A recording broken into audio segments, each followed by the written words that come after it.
his home and gave me his daughter's room, and that night hosted this dinner on the Euphrates, and there were Armenians there, there were Bedouins, Arabs, everyone was around a table enjoying each other's company. There wasn't this religious divide or hatred that you see, and it just breaks my heart seeing what's happening to Raqqa, and also that many people are learning about Raqqa for the first time through this message of hate. And the Sheikh took you in out of a sense of hospitality or out of a sense of connection to your grandfather? Describe why he welcomed you in this way. I think it was out of hospitality, and the people in this region, have been known for that. And this Sheikh also, when I met him, I told him about what happened to my grandfather.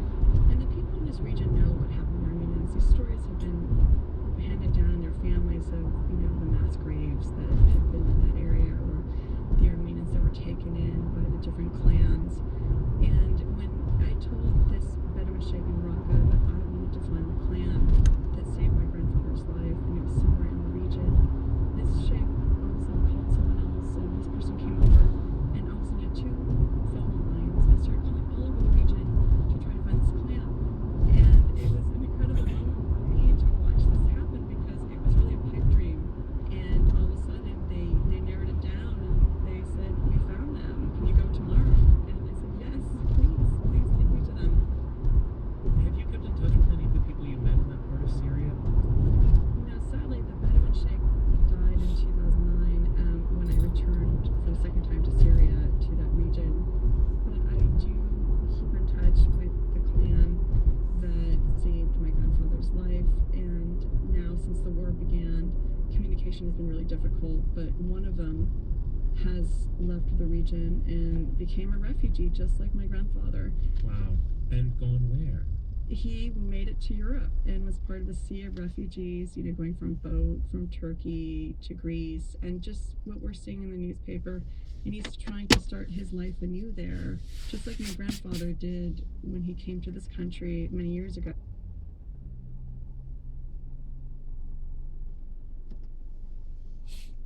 Predicted this. First of all, finding them was one of the most wonderful moments of my life.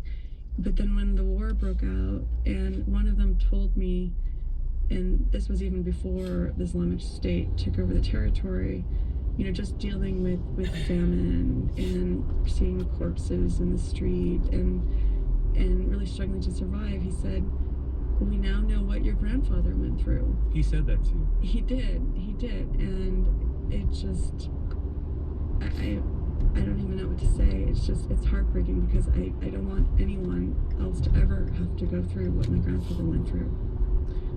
I want to bring this back around to your grandfather. We know he survived, but ultimately, what happened to him?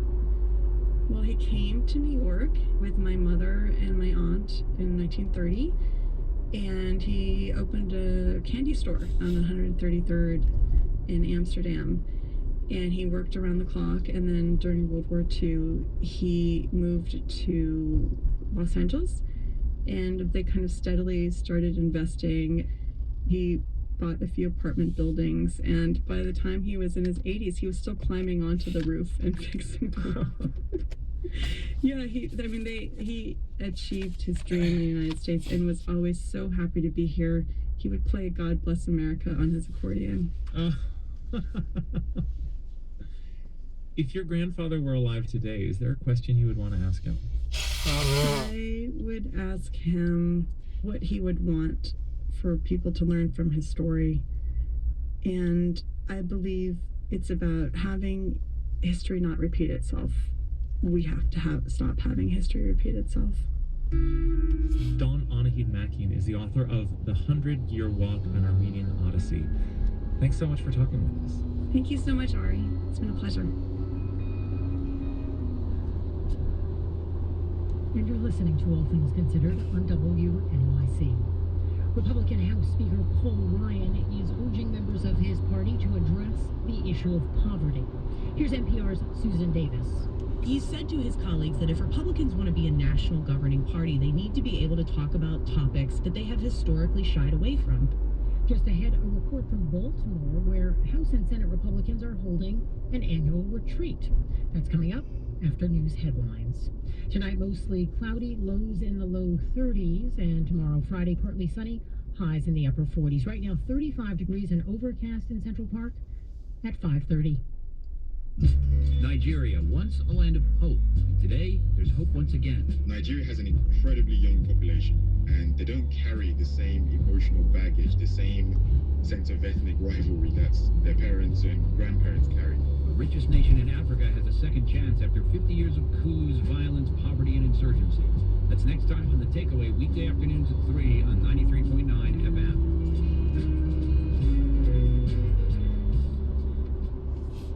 WNYC is supported by LV Wood, manufacturers of bespoke wood flooring. Bespoke wood floors are made to order and are all made in the USA.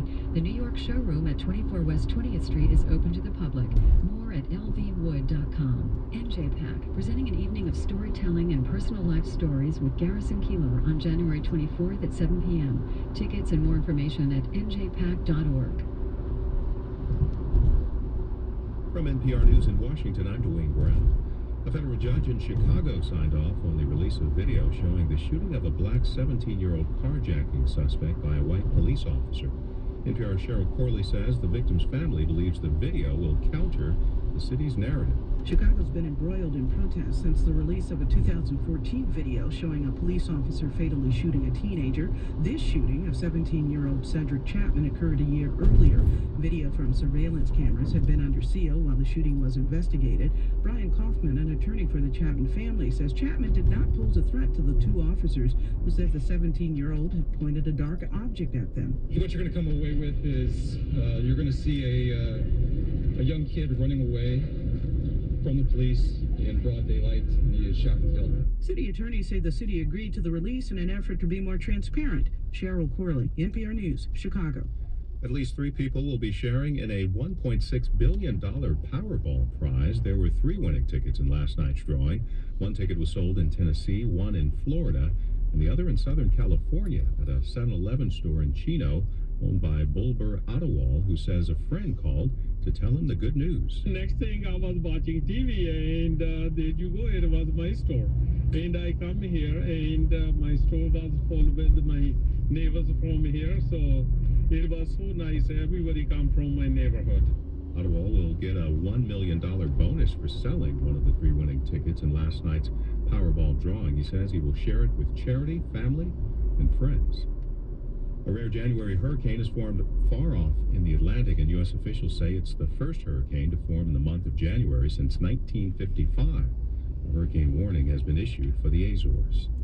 On Wall Street, the Dow Jones Industrial Average closed up 227 points at 16,379. This is NPR. And this is WNYC. I'm Jamie Floyd. Republican presidential hopefuls debate tonight in South Carolina, just 16 days ahead of the Iowa caucuses. WNYC's Janet Babin reports. Once again, native son and poll frontrunner Donald Trump will appear on center stage. His main competition is likely to come from Texas Senator Ted Cruz, who in recent days has criticized the billionaire for his New York roots. In response, Trump is questioning Cruz's U.S. citizenship. Chris Christie, Marco Rubio, John Kasich, and Jeb Bush also made it to the main stage. Kentucky Senator Rand Paul says he's not participating after he was relegated to the undercard debate. For WNYC, I'm Janet Babin. And coming up later this hour on All Things Considered, we've previewed the debate with Washington Bureau Chief for The Atlantic and a New York politician and businessman for their take on the talk for tonight. 5 candidates say they're running to replace retiring Democratic Long Island Congressman Steve Israel. WNYC's John O'Connor reports. Stern is a Democrat who has served as chairman of the Suffolk County Legislature's Ways and Means Committee. Federal Election Commission record shows Stern's the 3rd Democrat to announce for the seat. He joins North Hempstead Councilwoman Anna Kaplan and attorney Jonathan Clark. On the Republican side, state lawmakers Chad Lupinacci and Jack Martins are running. More candidates are expected. The swing district runs along the north shore of Long Island from Queens to Kings Park. For WNYC, I'm John O'Connor. And now that they've had a chance to look through New York Governor Andrew Cuomo's proposed budget, some transportation advocates say it's heavy on promises and light on details. This fall, the governor pledged to put more than $8 billion toward the MTA's 5-year capital plan, which funds new projects and repairs, but the budget doesn't allocate any new money for the plan. Instead, it pledges to pay the full amount when the MTA exhausts other resources. Nicole Jolinas is a fellow at the Manhattan Institute. The plan is that there is no plan. They are promising to figure out a way to come up with the money when they need it. A Cuomo spokesperson says the administration has always made good on its commitments and will again. Cuomo used his State of the State address to propose multi-million-dollar investments over 5 years for new affordable housing and additional homeless shelter beds. He also called for a raise in New York's minimum wage and highlighted his investment in new infrastructure around the state. Tonight it will be mostly cloudy with lows in the low 30s. Tomorrow, Friday, partly sunny with highs in the upper 40s. Right now it is 35 degrees and overcast at 5:35.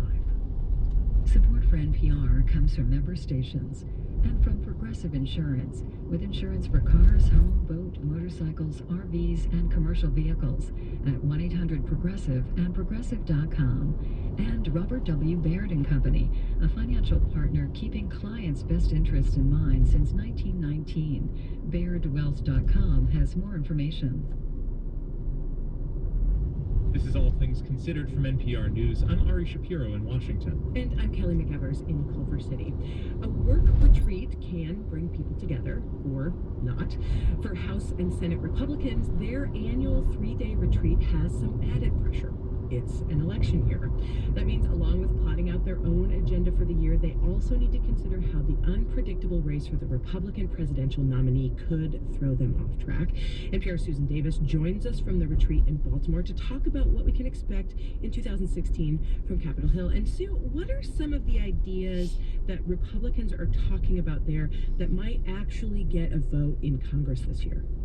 Probably the boldest idea that we've heard has come from the House and from Speaker Paul Ryan. He's saying that he wants Republicans to come up with and put forward a complete alternative to President Obama's healthcare law.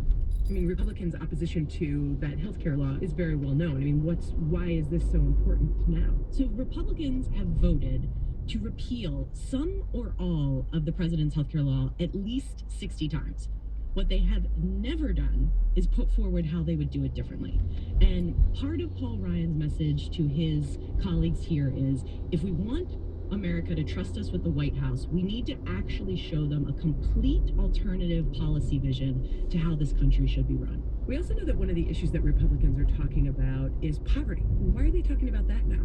Now, this is another imprint of the Paul Ryan era in Congress. This has been an issue that is particularly important to him long before he got into leadership.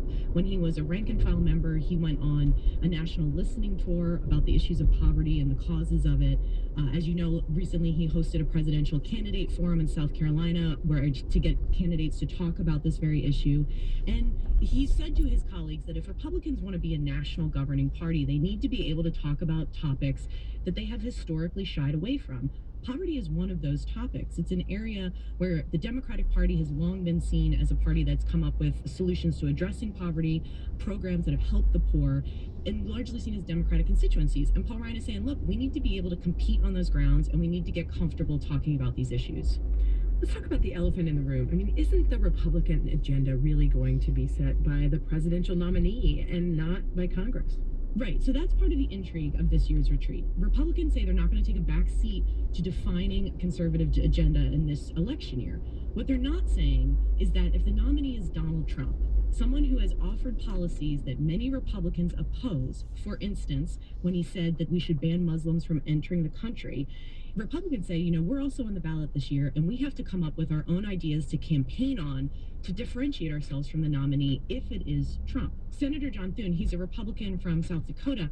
We asked him about this dynamic this morning, and this is what he said. Well, I think in a presidential campaign, the rhetoric gets kind of hot. I mean, that's just inevitable, and we can't control what presidential candidates are going to say or going to do. The only thing we can do is control what we do here, and what we do is individual members of Congress. Now, Thune says he's optimistic that at the end of the day, the eventual nominee and Republicans in Congress are going to be on the same page, and in his words, their agendas will sync up. But you have to remember that this year the U.S. Senate is also up at stake, and that lawmakers don't want to leave anything to chance when it comes to keeping control of Congress. And I'm just trying to imagine politicians getting together for a retreat. I mean, is this like your typical work retreat? Yes, I mean, there's no trust circles, so we don't have that, but they do have some trademark things of worker get-togethers. They've had a couple inspirational speakers. They've had the founder of Sam Adams Beer, as well as one of the founders of Fitbit, come and talk about entrepreneurship and starting small businesses in America. And in a large part, there's a lot of social aspect to it. It's a good way for members just to get out of town and get to know each other a little bit better. That's NPR's Sue Davis. Thanks so much. Thanks, Kelly. The U.S. military prison at Guantanamo Bay, Cuba, is the emptiest it's been in nearly 14 years. Fewer than 100 detainees remain after 10 were transferred last night to Oman. That's the largest group ever sent to a single nation. It's all part of President Obama's drive to close the military prison before he leaves office. Joining us to talk about it is NPR's national security correspondent, David Wella. Hi, David. Hey, Ari. First, tell us more about this latest transfer of 10 detainees to Oman. Well, all 10 of them are from Yemen, like most of the detainees who've been held in Guantanamo for years after being cleared for release. The problem's been where to send them because Yemen's been so chaotic that no detainee's been sent there for more than 6 years. 24 countries have received Guantanamo detainees who can't go home. None has taken in more of them than Oman. Take a step back, David, and remind us of the broader history of detainee transfers out of Guantanamo Bay. Right. Well, the Bush administration did manage to move out more than 500 captives, but President Obama's run into a lot more political resistance, especially from Congress. Obama has managed to transfer 34 detainees in the past year. That still leaves 34 others who've also been cleared for release, and the administration aims to have all of them out by this summer. How realistic does that sound to you? Well, you know, it would require a lot more cooperation from Capitol Hill. Just today, House Foreign Affairs Committee Chairman Ed Royce issued a statement saying, quote, "The administration's mad rush to push detainees on allies and partners has to stop." That follows the collective tug on the ear that Obama gave lawmakers the other night in his State of the Union address. The nation's leadership worldwide, he told them, depends on the example it sets. That's why I will keep working to shut down the prison at Guantanamo. It is expensive, it is unnecessary, and it only serves as a recruitment brochure for our enemies.